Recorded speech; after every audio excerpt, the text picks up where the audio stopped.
قرآن رسول کا ہے، شریعت رسول کی۔ قرآن رسول کا ہے، شریعت رسول کی، ہر دور میں پڑے گی ضرورت رسول کی۔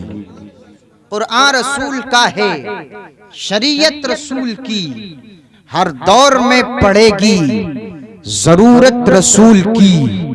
قرآن پاک آل نبی اسوہ رسول، قرآن پاک آل نبی اسوہ رسول، یہ ہے ہمارے پاس امانت رسول کی، یہ ہے ہمارے پاس امانت رسول کی۔ اور حضرت بلال رہتے تھے ہر لمحہ بے قرار، حضرت بلال رہتے تھے ہر لمحہ بے قرار، جب تک نہ دیکھ لیتے تھے صورت رسول کی، جب تک نہ دیکھ لیتے تھے صورت رسول کی۔ اور ایک شاعر نے کہا قرآن تھا، قرآن ہے، قرآن رہے گا، اسلام تھا، اسلام ہے، اسلام رہے گا۔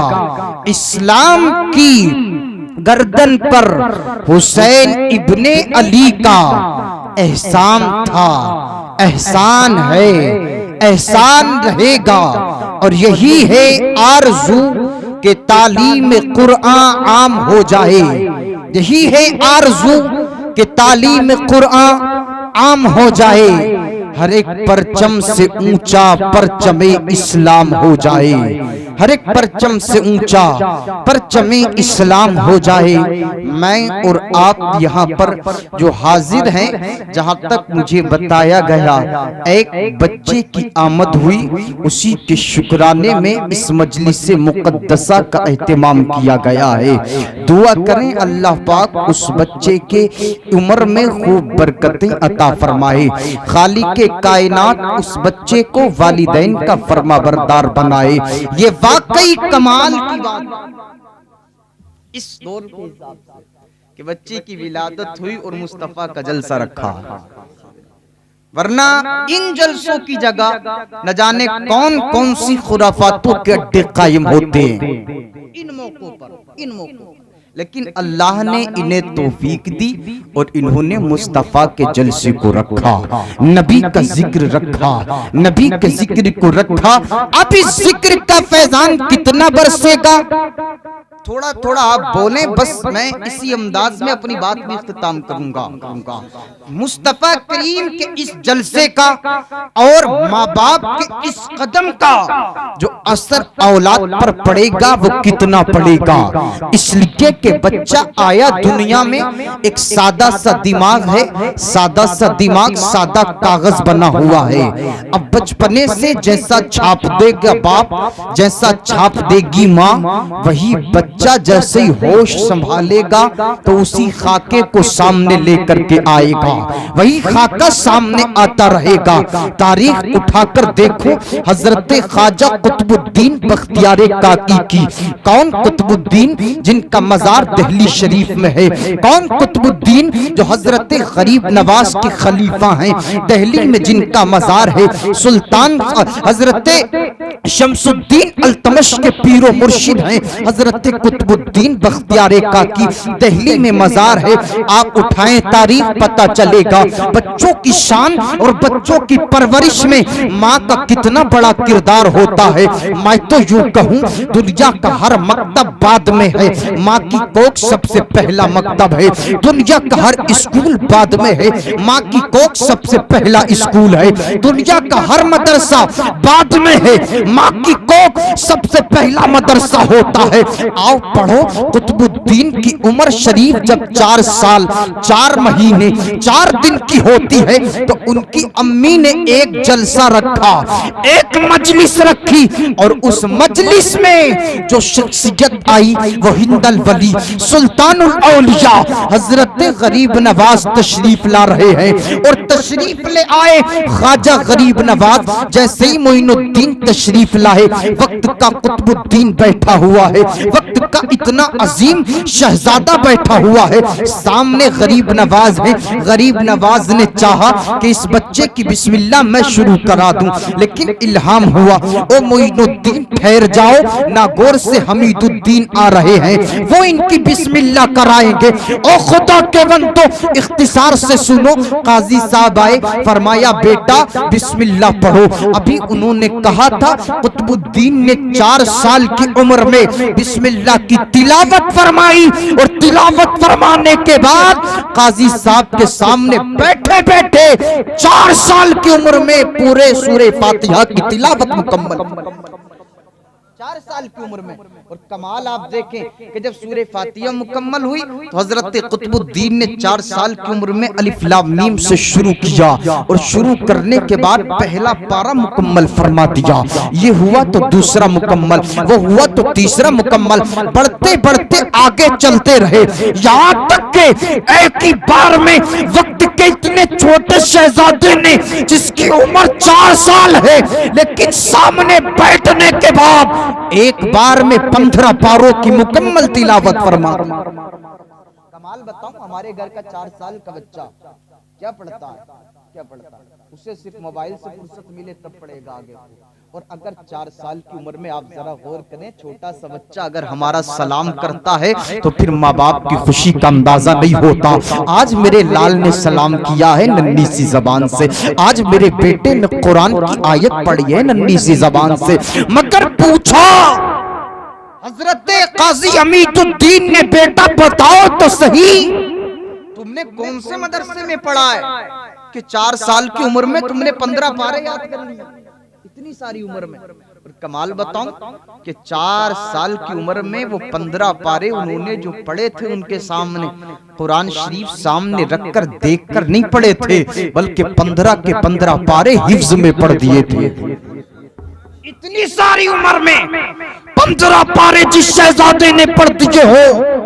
قاضی صاحب نے کہا بیٹا کون سے مدرسے میں پڑھا؟ کہا کوئی نہیں پڑھا حضرت۔ والدہ سے پوچھا گیا کہ کہیں نہیں پڑھا ہے؟ قاضی صاحب نے کہا بیٹا جھوٹ بولتے ہو؟ کہا حضور جھوٹ نہیں بولتا۔ کہا ماں جھوٹ بولتی ہے؟ کہا ماں بھی جھوٹ نہیں بولتی۔ قاضی صاحب حضرت قطب الدین کہتے ہیں حضور میں بھی سچا ہوں اور میری ماں بھی سچی ہے۔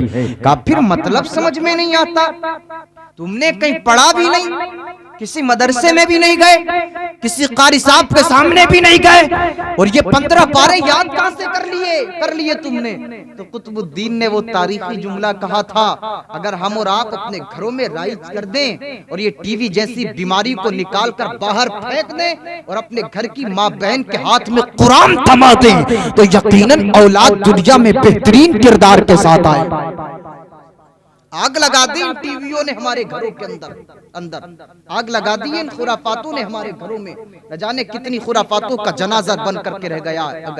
بہرحال خواجہ قطب الدین سے پوچھا بیٹا کون سے مدرسے میں؟ کہیں نہیں پڑھا۔ کہا پھر یاد کہاں سے کر لیے؟ جملہ بتاؤں کیا کہا تھا؟ 4 سال کی عمر کے شہزادے قطب الدین نے کہا تھا حضور بات یہ ہے کہ جب میں اپنی ماں کے شکم میں تھا، ماں کے پیٹ میں تھا نا، میری ماں 15 پاروں کو اتنا پڑھتی، میری ماں صبح ہو تو پارے پڑھے، شام ہو تو پارے پڑھے، دوپہر ہو تو پارے پڑھے، ہر وقت میری ماں قرآن کی تلاوت کرتی رہتی، قرآن کی تلاوت کرتی رہتی، قرآن پڑھتی رہتی، قرآن پڑھتی رہتی۔ خواجہ قطب الدین کہتے ہیں حضور یہ میرا کمال بعد میں، میری ماں قرآن پڑھتی رہتی، قرآن پڑھتی رہتی، قرآن پڑھتی رہتی۔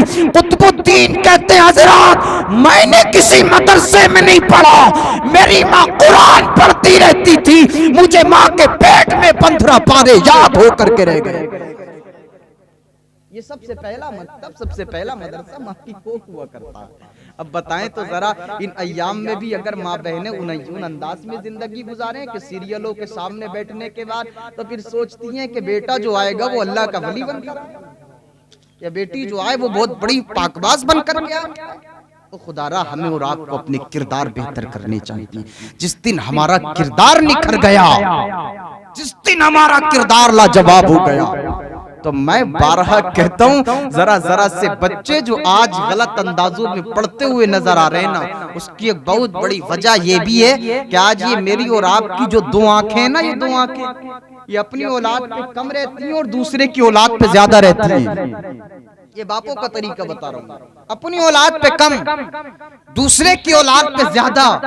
کاش ہر باپ دوسرے کی اولاد پہ نظر ڈالنے سے پہلے اپنی اولاد کو دیکھنے لگے کہ میرا بیٹا نماز پڑھ رہا ہے یا نہیں پڑھ رہا ہے, میرا بیٹا قرآن پڑھ رہا ہے یا نہیں پڑھ رہا ہے. تو پھر میں یوں کہوں گا ہر باپ کا بیٹا ماں باپ کا فرما بردار بھی بنے گا, نیکوکار بھی بنتا نظر آئے گا.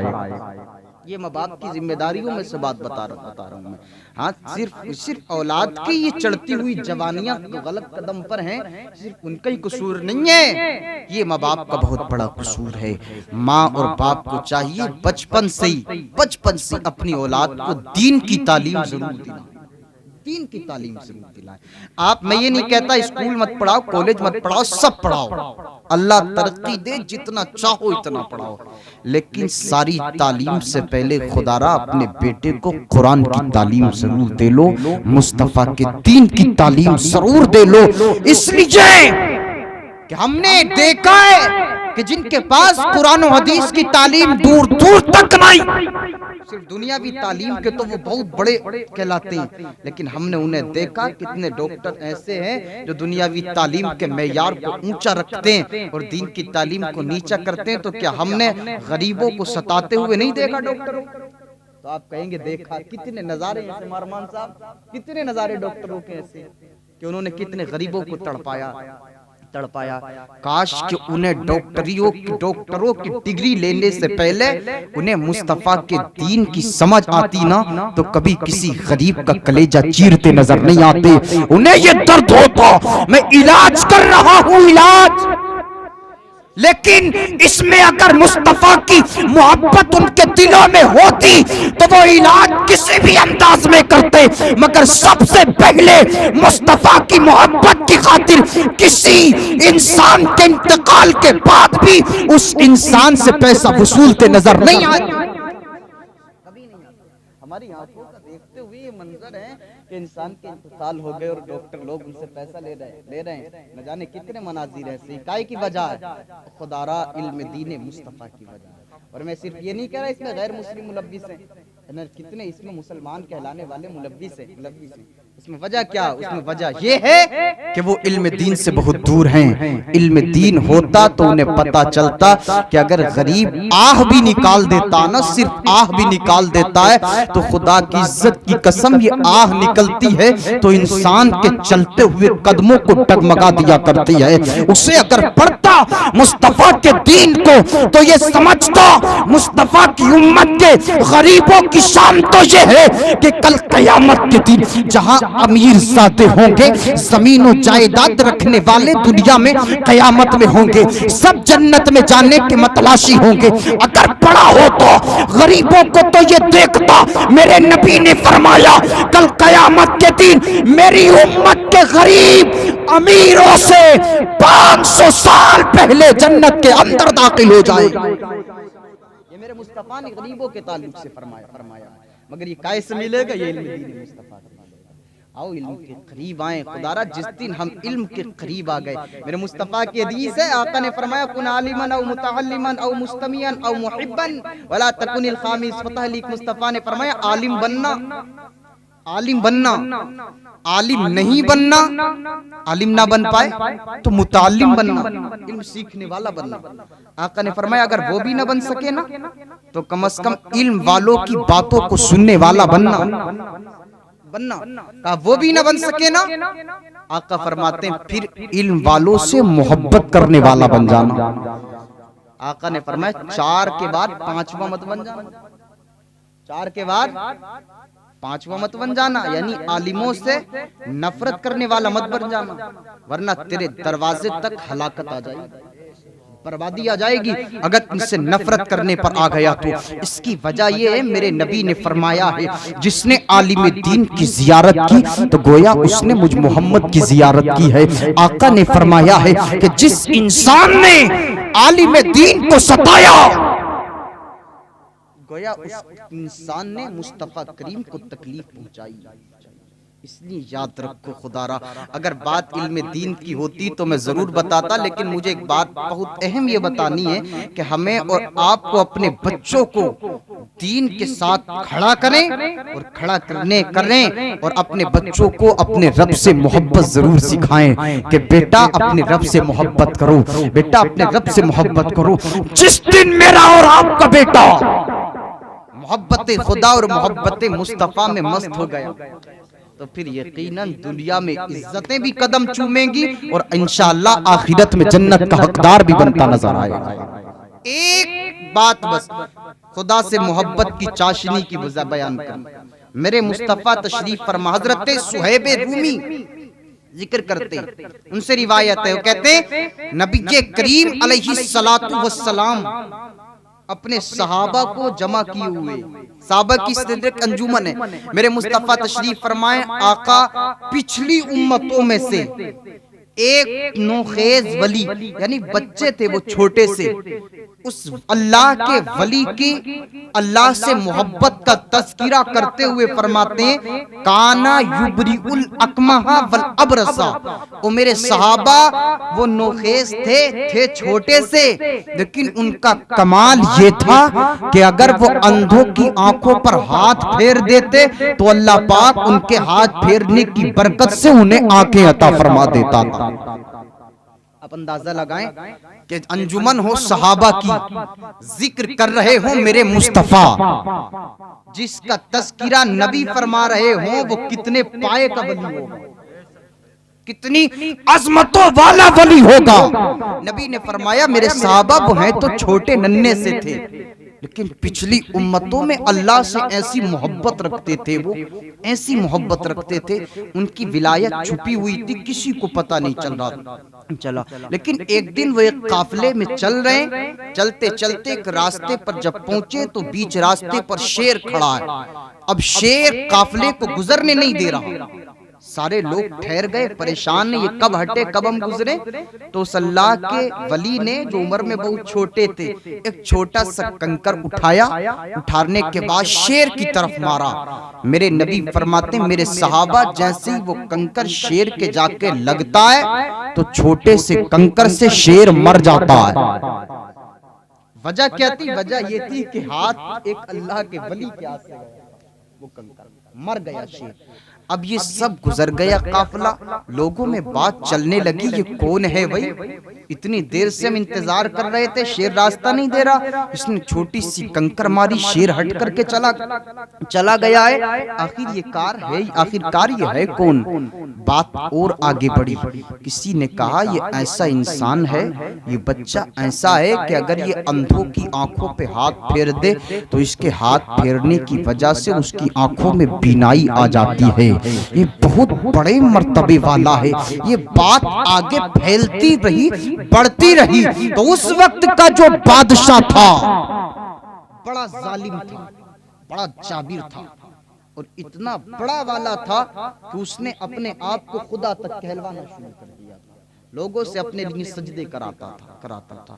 جب اس کے دربار تک یہ بات پہنچی کہ ایسا کوئی ہے کہ جو آنکھوں پہ ہاتھ پھیر دے تو آنکھیں مل جاتی ہیں ان سے، ایسا کون ہے؟ تو اس نے اپنے لیے اس بچے کو خطرہ سمجھا، اس نے سوچا اگر یہ اور بڑھانا تو لوگ اس سے ملاقات کریں گے اور اس کی طرف جڑتے جائیں گے، اور اس کی طرف جڑیں گے تو میرے تخت سلطنت کو کہیں نہ کہیں ڈبو دیا جائے گا اور میری سلطنت کو ختم کر دیا جائے گا، یہ سب کو جوڑ لے گا اپنے پاس میں۔ یہ بات پہنچی، اسی درمیان بات جب وہاں چلی تو بادشاہ کے جو وزیر تھے ان میں سے ایک وزیر کی بینائی چلی گئی، اندھا ہو گیا۔ اس کے پاس پتا چلا ایک ایسے اللہ کا ولی سے ایسے ایک بچہ ہے، وہ ہاتھ پھیر دیتا ہے تو آنکھیں مل جاتی ہیں۔ یہ گیا وزیر پہنچا اور پہنچنے کے بعد کہا اگر آپ میری آنکھیں مجھے دے دینا، آپ میرا علاج کر دینا تو میں اتنے ہیرے جواہرات دوں گا جو آپ چاہیں گے میں آپ کو وہ دوں گا۔ لیکن یہ رب کا ولی تھا جس کی آنکھوں میں اللہ کی محبت کا مقام مل جاتا ہے، پھر دنیا کی کوئی چیز اس کے سامنے حیثیت نہیں رکھتی، سارے ہیرے جواہرات کچھ حیثیت نہیں رکھتے۔ اللہ کے ولی نے فرمایا او وزیر سن، تیرے ہیرے جواہرات کی مجھے ضرورت نہیں ہے، مجھے کوئی ضرورت نہیں ہے، تو علاج کرانے آیا ہے، شفا دینا یہ میرے رب کا کام ہے، کام میں کروں گا۔ اللہ کے ولی نے ہاتھ پھیرا اور اس اندھے وزیر کی آنکھوں میں نور آ گیا، ادھر نور آیا۔ اب جیسے نور آیا کھلبلی مچ گئی شاہی محل میں۔ اب تو ایسا ہی ہوتا رہا تو یہ تو سب کو ہی جوڑ لے گا اور ہمارے سلطنت کو ہی ختم کر دے گا۔ آگے بڑھے تو اس بچے کو اللہ کے ولی کو قید کر کے لایا گیا بادشاہ کے سامنے۔ جب بادشاہ کے سامنے لایا گیا تو بادشاہ نے کہا، اے بچے، کیا تیرا خدا میرے علاوہ بھی کوئی ہے؟ اب سوچیں کتنا بڑا اس سے تکبر ہوگا جو کہے کہ تیرا خدا میرے علاوہ کوئی ہے۔ اس نے جب اتنا کہا تو اللہ کے ولی نے فرمایا، او بادشاہ، میرے خدا کی بات کرتا ہے کہ میرا خدا کون ہے؟ تو بچے نے کہا، میرا خدا وہ ہے جو میرا بھی خدا ہے ساتھ میں تیرا بھی خدا ہے۔ میرا ہی خدا نہیں ہے، ساتھ میں تیرا بھی خدا ہے۔ جب اتنی بات اس پہ پہنچی تو وہ تو جلال میں آ گیا، غصے میں تما گیا، میرے سامنے خدا کی بات کرتا ہے، میں سب سے سجدے کراتا ہوں اور تو میرے سامنے خدا کی بات کر رہا ہے۔ جب اس کے دماغ میں یہ بات توڑنے لگی تو اس نے دماغ میں ایک منصوبہ تیار کیا اور پھر اس کو عمل میں لایا کہ ایک ٹیم بنائی گئی، ایک کمیٹی تشکیل دی گئی اور اس کو ایک کام سپرد کیا گیا کمیٹی کو، ٹیم کو، کہ اس بچے کو پکڑنا اور پکڑ کر کے پہاڑ پہ لے کر جانا اور پہاڑ کی چوٹی پہ لے جا کر کے اس بچے کو چوٹی سے زمین پر پھینک دینا تاکہ اس بچے کا خاتمہ ہو جائے اور میری سلطنت باقی رہ جائے۔ یہ اس ظالم کی سوچ تھی اور عمل میں لائی گئی۔ ٹیم نے بچے کو، شہزادے کو پکڑا، اوپر چڑھنے کے بعد جیسے ہی انہوں نے پھینکنا چاہا تو اللہ کے اس ولی نے اپنی زبان کو کھولا اور زبان کو کھول کے کہا، اے اللہ، یہ لوگ مجھے مارنا چاہتے ہیں، اے اللہ اگر اس میں تو راضی ہے تو پھر تو کوئی بات ہی نہیں ہے، ورنہ پروردگار یہ تیری محبت کی وجہ سے مجھے مارنا چاہتے ہیں تو اے اللہ تیری قدرت آج ہی نے یہ مناظر دکھا دے کہ تیری قدرت ان ظالموں کے سامنے میرے لیے کافی ہو جائے۔ کہتے ہیں اللہ کے ولی نے اتنا کہا نا، یہ اوپر چڑھے، پہاڑ لرزنے لگا، پہاڑ کانپنے لگا۔ جیسے پہاڑ لرزا تو ایک ادھر گرا، ایک ادھر گرا، ایک ادھر گرا، یہاں تک کہ جتنی ٹیم تشکیل دی گئی تھی سارے کے سارے پہاڑ سے گر کر کے موت کے گھاٹ اتر جاتے ہیں، سارے مر گئے۔ اللہ کا ولی مسکراتا ہوا جب شہر میں داخل ہوتا ہے، ادھر بادشاہ سوچ رہا تھا میں اپنی ٹیم سے پوچھوں گا وہ بچہ کیسے کیسے مرا، بتاؤ تو اس کی ہڈیاں کیسے کیسے ٹوٹی ہیں گر کر، وہ یہ سوچ رہا تھا۔ مگر اس نے جیسے ہی اس بچے کو شہر میں داخل ہوتے دیکھا تو پوچھا، اے بچے بتا وہ کہاں چلے گئے؟ تو اس اللہ کے ولی نے کہا تھا، اے بادشاہ سن، تو نے تو مجھے مارنے کے لیے بھیجا تھا اپنے لوگوں کو، مگر میرے رب نے مجھے بچا دیا اور تیری جو تشکیل دی ہوئی ٹیم تھی جو مجھے مارنے گئی تھی وہ سارے کے سارے موت کے گھاٹ اتار دیے۔ میرے اللہ کی رحمت نے مجھے بچا لیا، لیکن تو نے جو بھیجا تھا وہ سب مر گئے۔ اب اور جلال میں آیا کہ مجھ خدا کے سامنے یہ کسی خدا کی بات کر رہا ہے۔ جب اور جلال آیا تو اس کو ایک بات اور آئی، اس نے پھر ایک ٹیم جمع کی اور کہا اب کیسے اس بچے کو ایسا مارنا اور مہلت بھی نہیں دینا اس بچے کو، اب کہا کیسے مارا جائے؟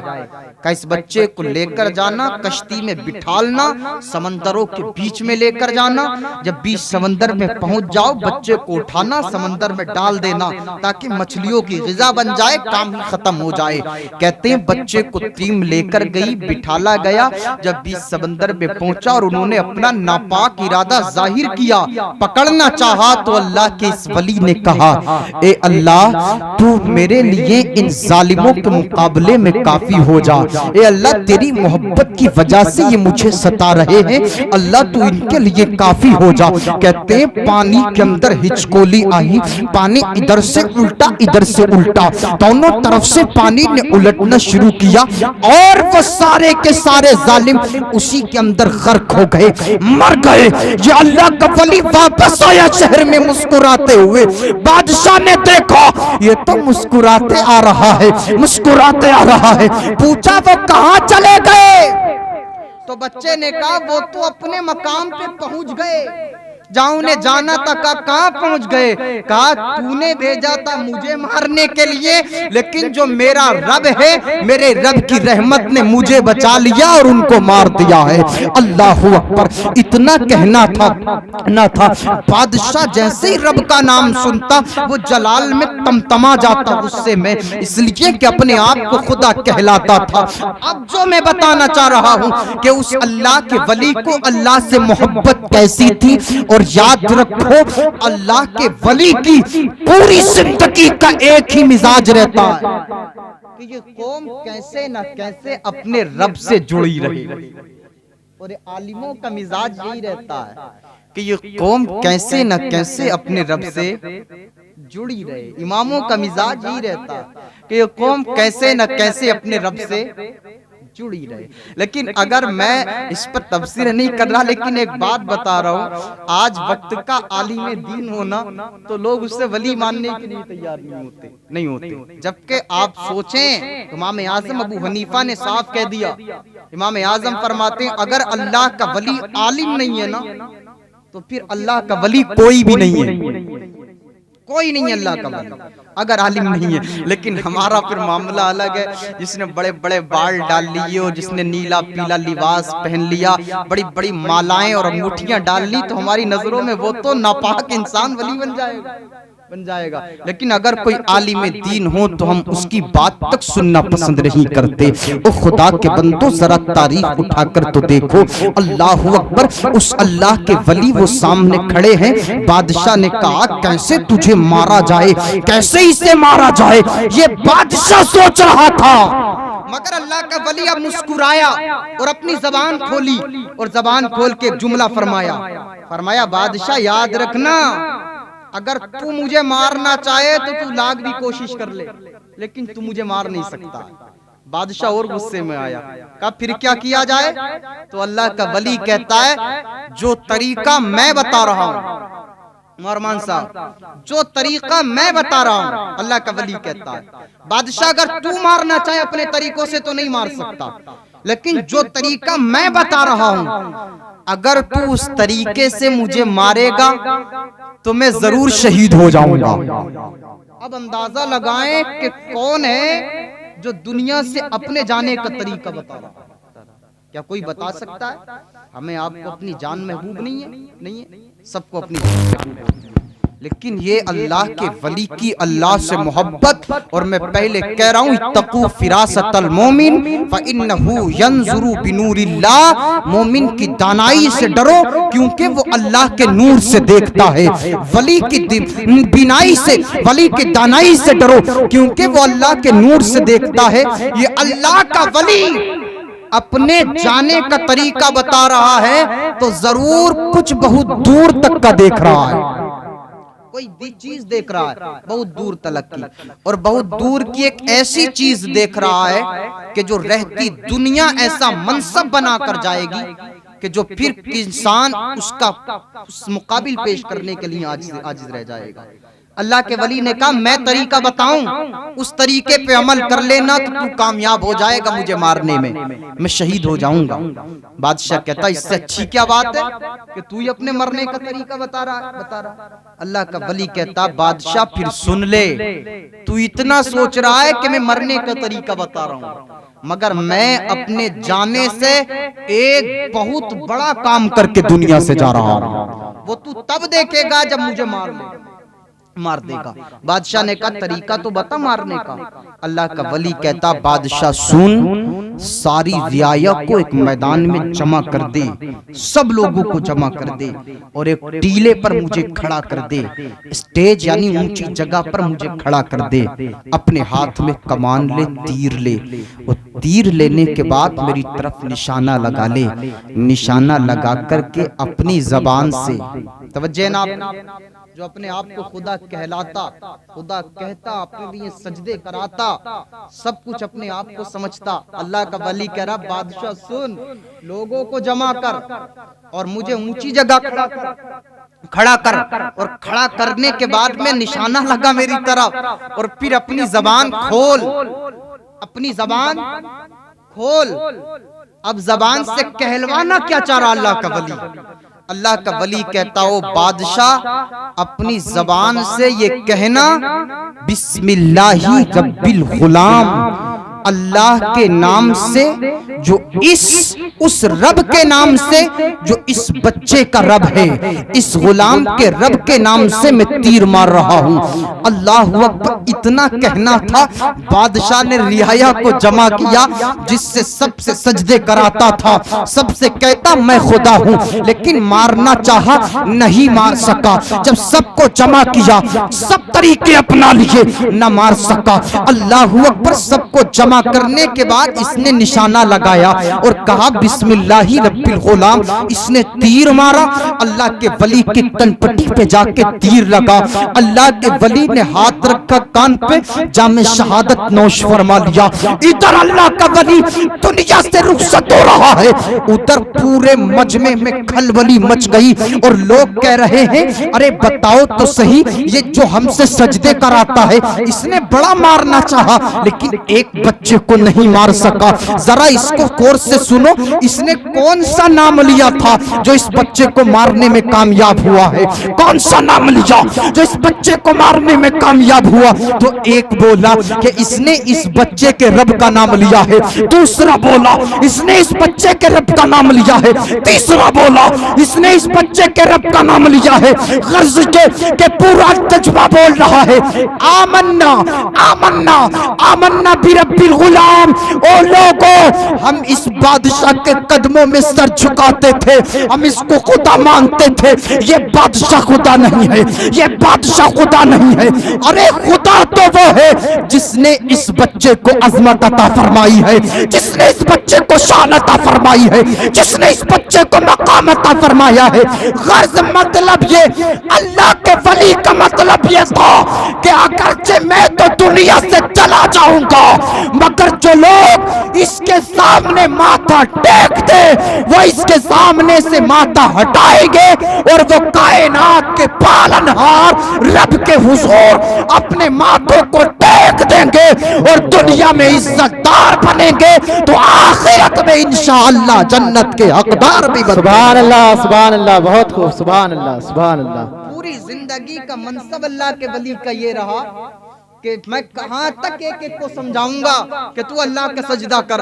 اللہ کے ولی نے کہا تو سب کو جمع کر لے، اور طریقہ میں بتا رہا ہوں مارنے کا کام تیرا ہے، آگے کا کام جو ہے وہ میرا رب بہتر جانتا ہے۔ اور کام کی شان سے ہو گیا۔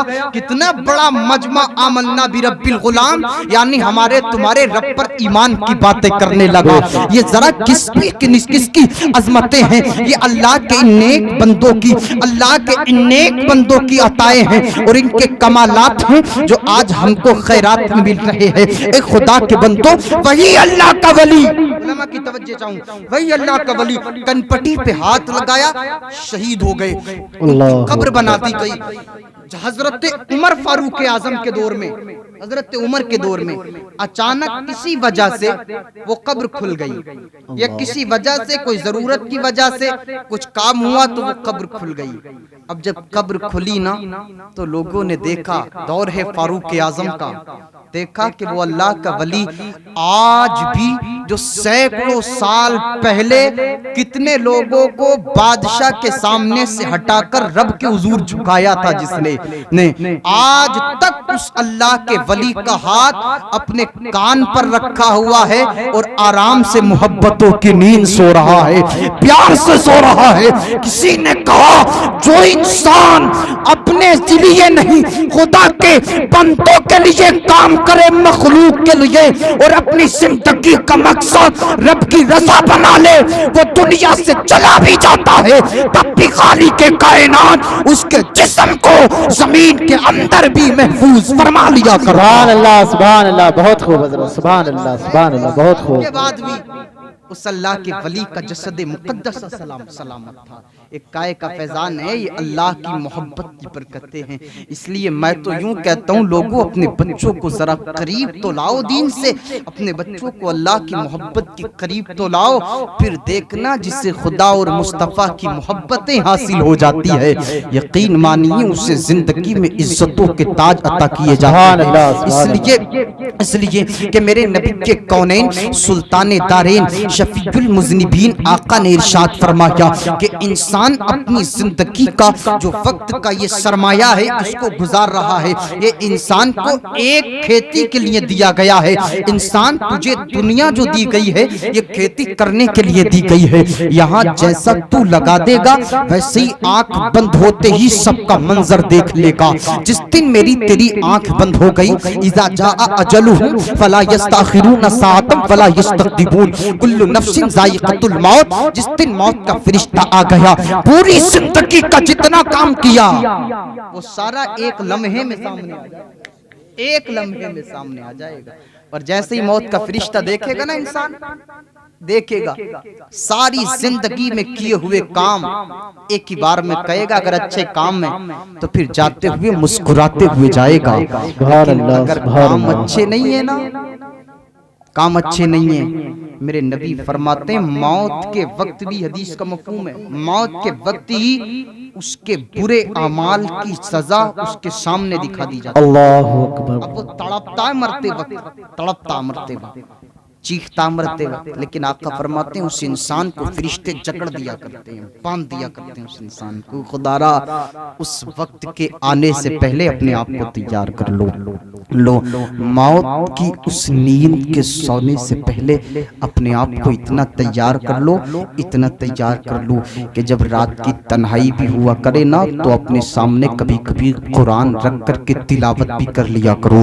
اس لیے کہ یہ قرآن ہے جو قبر میں میرے اور آپ کے لیے ہم سر بن کر کے رہے گا, ہمارا اور آپ کا سائی بن, ہمارا اور آپ کا دوست بن کر کے ہماری قبر میں رہے گا.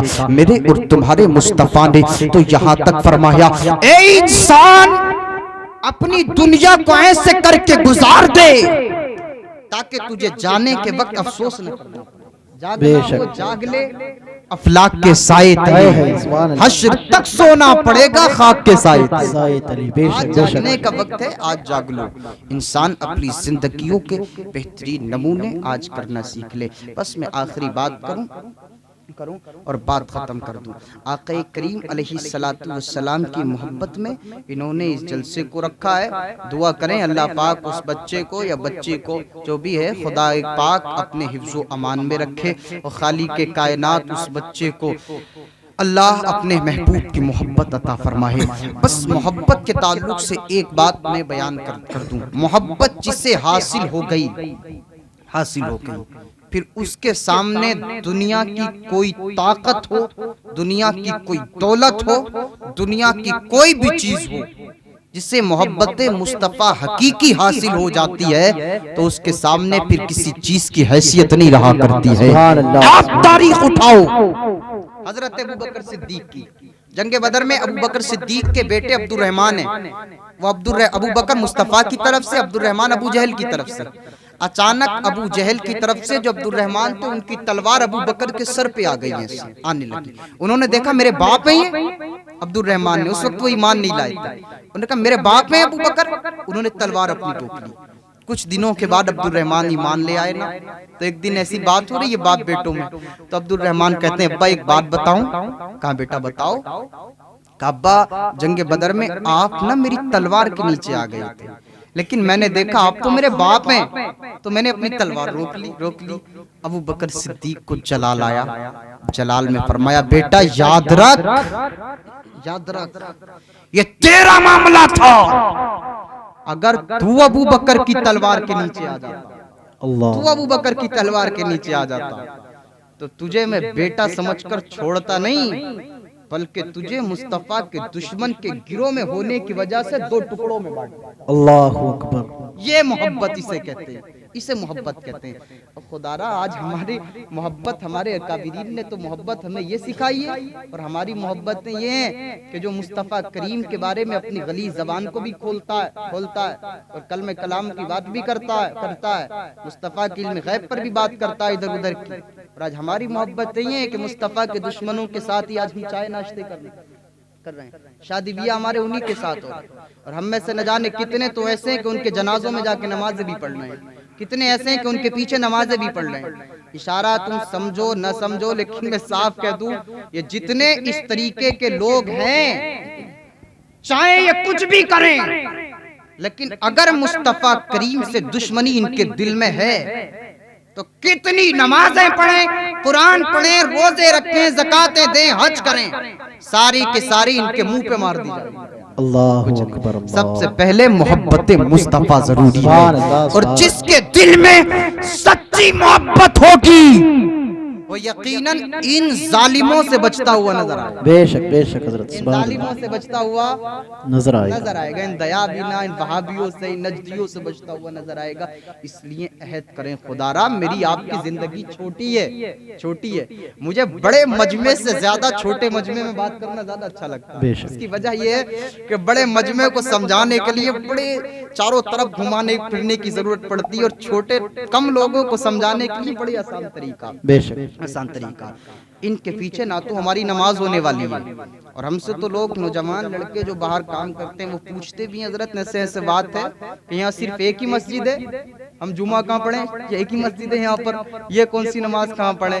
تو ان کے لیے ہم تو بتاتے رہتے ہیں، صحیح بات تو یہ ہے کہ یہ تو یہاں کی مسجد ہے، اگر حرم میں جا کر بھی ان ظالموں کے پیچھے نماز پڑھ لے، کوئی کعبے میں جا کر بھی، جس کا امام یہ اس طریقے کا ہو، تو کعبے جیسی مسجد میں بھی اس کے پیچھے نماز نہیں ہوگی۔ اللہ اکبر، اللہ، یہ تو یہاں کی مسجد ہے۔ اس لیے کہ ہم سب سے پہلے ضروری یہ ہے کہ ہمارا عقیدہ بہتر ہو، بے شک عقیدہ ملتا ہو، مقتدی اور امام کا ضروری ہے۔ اب جس کا عقیدہ ہی درست نہ ہو، تو نوجوان آپ بھی ہیں، آپ کام کرتے ہوں، باہر ہوں، کہیں بھی ہوں، خدا را آپ نماز کا وقت ہو نماز ادا کریں، لیکن اس چیز کا یاد رکھیں، آپ باہر کام کرتے ہیں، ایک مسجد اگر ان کی ہے تو ان میں قطعی نماز نہ پڑھیں، آپ جہاں کمرے میں رہتے ہیں وہیں پر نماز ادا کریں، آپ دکان میں وہیں پر نماز ادا کریں۔ بھائی ہمارا ایمان ہے، اللہ نے ہمیں عطا فرمایا تو حفاظت بھی ہمیں تو کرنی ہے، ہم جتنی حفاظت اپنی کر لیں گے یقیناً اتنا فیضان بھی ہمیں ملتا رہے گا۔ اور بھیا میں تو صاف کہتا ہوں، اپنی حفاظت خود کرو، اس لیے کہ میرا اور آپ کا وجدان نا سب ہمارے ساتھ کھڑے رہتے ہیں، لیکن جس دن ہماری آنکھ بند ہو جاتی ہے تو صرف 3 لوگ مٹی ڈالنے کے لیے بھی لوگ 10 بار گھڑی کو دیکھتے ہیں کہ کتنا ٹائم اور لگے گا اس کو دفن کرنے میں، پھر کوئی پلٹ کر نہیں جاتا، کوئی پلٹ کے تمہیں نہیں دیکھنے والا یا ہمیں نہیں دیکھنے والا۔ اس لیے چھوٹی سی زندگی میں اس چھوٹی سی زندگی کو ایسے گزارو، ہمارا کوئی مددگار دنیا کا بنے یا نہ بنے، ہمارے لیے اتنا کافی ہے کہ ہمارے لیے مصطفیٰ مددگار بنتے نظر آئے۔ بے شک سبحان اللہ، اور اس کے لیے ضروری یہ ہے کہ نبی کریم کا طریقہ ہمیں اپنانا چاہیے، مصطفیٰ سے محبت کرنی چاہیے، جیسے انہوں نے اپنے گھر میں بچے کی ولادت کے موقع پر اس مجمع کو رکھا ہے۔ دعا کریں اللہ پاک اس پورے چنک پور کو جنت کا گہوارہ بنا دے، خالق کائنات اس بستی کے اندر علم کا وہ فیضان عطا فرمائے کہ اس بستی کے اندر سے یہ ڈی جے ڈسکو بھانگڑے کی تمام طرح کی خرافاتوں کا جنازہ نکل جائے۔ اس پر ایک بات سن لیں بس، کہ جب میرے مصطفیٰ کی ولادت ہوئی نا، ولادت کا وقت قریب آیا تو زمین و آسمان نے کہا اللہ، زمین بولی میرے اوپر بھیج، تو آسمان بولا میرے اوپر بھیج۔ اللہ نے فرمایا جبرائیل دونوں کو خوش کر دے، زمین سے کہہ دے تیرے اوپر بھی محبوب آئے گا، آسمان سے کہہ دے تیرے اوپر بھی محبوب آئے گا، تو زمین بھی خوش ہو گئی، آسمان بھی خوش ہو گیا۔ جبرائیل نے عرض کیا پروردگار 2 محبوب بھیجے گا، کا محبوب تو ایک ہی آئے گا، لیکن خوش ہم دونوں کو کر دیں گے۔ اللہ نے فرمایا جبرائیل زمین سے کہہ دے اے زمین تیرے اوپر میلاد مصطفیٰ منایا جائے گا، آسمان کو خوشخبری دے دو اے آسمان تیرے اوپر معراج مصطفیٰ منائی جائے گا۔ سبحان اللہ، سبحان اللہ۔ اب جس زمین کو خوشی میلاد سے کیا گیا، اس زمین کے اوپر مصطفیٰ کریم کی شریعت کا اگر مذاق بنایا جائے تو پھر کیا ہے؟ کہ یہ زمین نہیں تڑپتی ہوگی؟ اور یہ میں تم سب جانتے ہیں ہمارا پتھروں سے پالا پڑے یا نہ پڑے، لیکن اگر قسمت میں ہے تو اس زمین سے ضرور پالا پڑے، زمین سے ضرور پالا پڑے گا، اس سے کوئی چارہ نہیں ہے۔ اور اگر آج ہم تڑپائیں گے زمین کو تو ایسا نہیں ہے کل ہمیں بڑی محبتوں کے ساتھ رکھے گی، نہیں، آج ہم تڑپائیں گے تو یہ ایسا تڑپائے گی، ایسا تڑپائے گی کہ دائیں کی پسلی بائیں میں ملا کر کے، اور اس وقت نہ باپ ہوگا، نہ ماں ہوگی، نہ کوئی ہوگا، تنہا انسان ہوگا، نہ کوئی چیخ و پکار کی آواز سن سکتا ہے، نہ کوئی سن سکتا ہے۔ او بھائی، چھوٹی سی زندگی میں قدم بھی رکھا کرو نا تو یہ سوچ لیا کرو کہیں میرا قدم ایسا تو نہیں کہ زمین کے سینے پر بوجھ بن رہا ہو کہ جس سے یہ زمین تڑپ رہی ہو، کہیں ایسا نہ ہو کل میرے لیے یہ زمین مجھے تڑپانے والی بن جائے۔ اگر ایسا ہوا تو میرے لیے یہ زمین قبر میں چاہتے ہی دوزخ کا گڑھا بنا دی جائے گی۔ او خدا کے بندو، اللہ نے مجھے اور آپ کو ایمان کی دولت عطا فرمائی ہے، تو اس ایمان کی دولت کے سائے میں رہ کر کے اپنی زندگی مزاج کو بہتر بنائیں۔ بس ایک بات سن لیں 2-4 منٹ میں اور بات ختم کر لوں۔ اگر انسان یہ سوچ لے ہر قدم سے پہلے کہ میرا رب مجھے دیکھ رہا ہے تو کام ہی بہتر ہو جائے، کام ہی بہتر ہو جائے۔ کسی کے ہاتھ میں بھائی اگر کوئی ہتھیار ہے اور وہ کسی پہ ظلم کرنے کے لیے قدم بڑھا رہا ہے، اچانک دماغ میں ایک بات آ جائے میرا رب مجھے دیکھ رہا ہے، تو کیا بڑھے گا؟ نہیں بڑھے گا۔ حضرت عمر فاروق اعظم کا دور ہے، حضرت عمر کا طریقہ یہ تھا 22,000 مربع میل پر تنہا حاکم، حضرت عمر تنہا حاکم۔ آج ایک گاؤں کی کرسی پہ ذرا سا پردھنیا کیا بن جاتا ہے نا انسان، ذرا سا پردھان، تو صاحب ارے یار بات یہ ہے کہ امیروں کے گھر تو ایک بار کو بیٹھ جاتا جا کے، لیکن غریب کی آہ تک سننے کے لیے تیار نہیں رہتا۔ کتنی ایسی مثالیں، کتنے گاؤں کی ایسی مثالیں، لیکن وہ عمر فاروق اعظم تھے، اتنا بڑا حاکم، اور رات کی تنہائی میں وقت کا فاروق اعظم جب سب سوتے تھے تو حضرت عمر نکلتے، گلی میں گھومتے، گلیوں میں راستوں میں گھومتے کس لیے تھے؟ اس لیے گھومتے تھے کہیں ایسا تو نہیں کوئی بھوکا سو رہا ہو، اگر کوئی بھوکا سو رہا ہو تو عمر اس کے کھانے کا انتظام کر دے، اگر کوئی پیاسا سو رہا ہو تو عمر اس کے پانی کا انتظام کر دے، اگر کوئی ٹھنڈ میں سسک رہا ہو تو عمر اس کے لیے بستر کا انتظام کر دے۔ یہ عمر کا دور تھا۔ عمر گھومتے رہے، ملا نہ ملا یہ تو رب بہتر جانے، فاروق اعظم کی خدمات تھی، لیکن ایک رات عمر کی زندگی میں ایسی آئی کہ کچا سا مکان ہے، اس وقت تو سب کچے ہی مکان ہوا کرتے تھے، ایک مکان ایسا کہ اس انداز میں بوسیدہ مکان، اور کمال بتاؤں اس مکان کا، اس مکان میں رہنے والی ایک ماں تھی اور اس ماں کے ساتھ میں ایک بیٹی تھی، اس بیٹی کے باپ کا وصال ہو گیا، یتیم بچی۔ کون ہے جی جو یتیموں کے سروں پہ ہاتھ رکھتا ہے؟ کون؟ میرے مصطفیٰ نے فرمایا جو انسان یتیموں کے سر پہ ہاتھ رکھ کے اس کو شفقت، اس کو ہمت دیتا ہے، اس کو راضی کر لیتا ہے، تو گویا اس انسان نے محمد کو راضی کر لیا۔ کیا سمجھا ہم اور آپ نے؟ حضرت عمر گزرے نا، دیکھا یہ یتیم بچی کا مکان ہے، تو اس گھر میں رات کے سناٹے میں آواز آ رہی ہے، رات میں آواز آ رہی ہے، ماں اپنی بیٹی سے اور بیٹی اپنی ماں سے بول رہی ہے۔ ماں اپنی بیٹی سے کہتی ہے، او بیٹی، بڑے سادہ مزاج میں بات ختم کر رہا ہوں بس میں، بیٹی وہ گھر میں جو دودھ رکھا نا، دودھ جو ہے اس دودھ میں پانی ملا دے تاکہ وہ دودھ زیادہ ہو جائے گا تو کل ہمیں اس کی قیمت زیادہ مل جائے گی۔ یہ ماں نے کس سے کہا؟ اپنی بیٹی سے۔ تو بیٹی نے پلٹ کے جواب دیا، ماں ہمارے امیر فاروق اعظم نے اعلان کر دیا ہے کہ کوئی بھی انسان کسی کو کسی طریقے سے بھی دھوکہ نہ دے۔ یہ اعلان فاروق اعظم نے کر دیا۔ عمر فاروق اعظم، انہیں کیا پتا کہ فاروق دیوار پر بیٹھے ہوئے، باہر دیوار سے سن رہے کان لگا کر کے۔ ماں نے پلٹ کر کہا، بیٹی ایک بات تو بتا، اعلان تو کر دیا فاروق اعظم نے، عمر نے، انہیں پتہ نہیں تھا دروازے پہ عمر سن رہے رات میں۔ ماں نے کہا، بیٹی سن، پانی ملا دے، اس رات کی تنہائی میں مجھے یا تجھے عمر نہیں دیکھ رہا ہے، عمر نہیں دیکھ رہا۔ تو اس بیٹی نے تعریفی جملہ کہا جس کے لیے میں نے یہ پوری اتنی بات بتائی ہے۔ اس بیٹی نے کہا ماں عمر نے اعلان کیا ہے، عمر دیکھے یا نہ دیکھے، عمر کی نظر ہو یا نہ ہو، عمر دیکھے یا نہ دیکھے، مگر ماں یاد رکھو جس رب نے مجھے تمہیں اور عمر کو پیدا فرمایا ہے وہ رب ہمیں اور تمہیں دن کے اجالے میں بھی دیکھتا ہے اور رات کی تنہائیوں میں بھی دیکھتا ہے۔ ماں وہ رب ضرور دیکھتا ہے۔ اتنا جب بیٹی نے کہا ماں سے نہ، تو حضرت عمر نے اس بات کو سن لیا، اور جیسے ہی سنا حضرت چاہے وہ بعد میں پلانا بس حضرت عمر فاروق اعظم رضی اللہ تعالیٰ عنہ نے کان لگا کر سن لیا، چلے گئے رات میں، بستر پر لیٹے نہ تو رات کو نیند نہیں آئی، آتی رہی نیند، جاتی رہی نیند، آتی رہی جاتی رہی۔ صبح جیسے ہوتی ہے، میں بتا رہا ہوں بچوں کی ولادتیں اور بچے کس انداز میں بہتر ہوتے ہیں اور بچوں کی شان کس انداز میں آگے بڑھتی نظر آتی ہے، اس کے لیے بہتر یہ ہے کہ ماں باپ کے کریکٹر اچھے ہونے چاہیے۔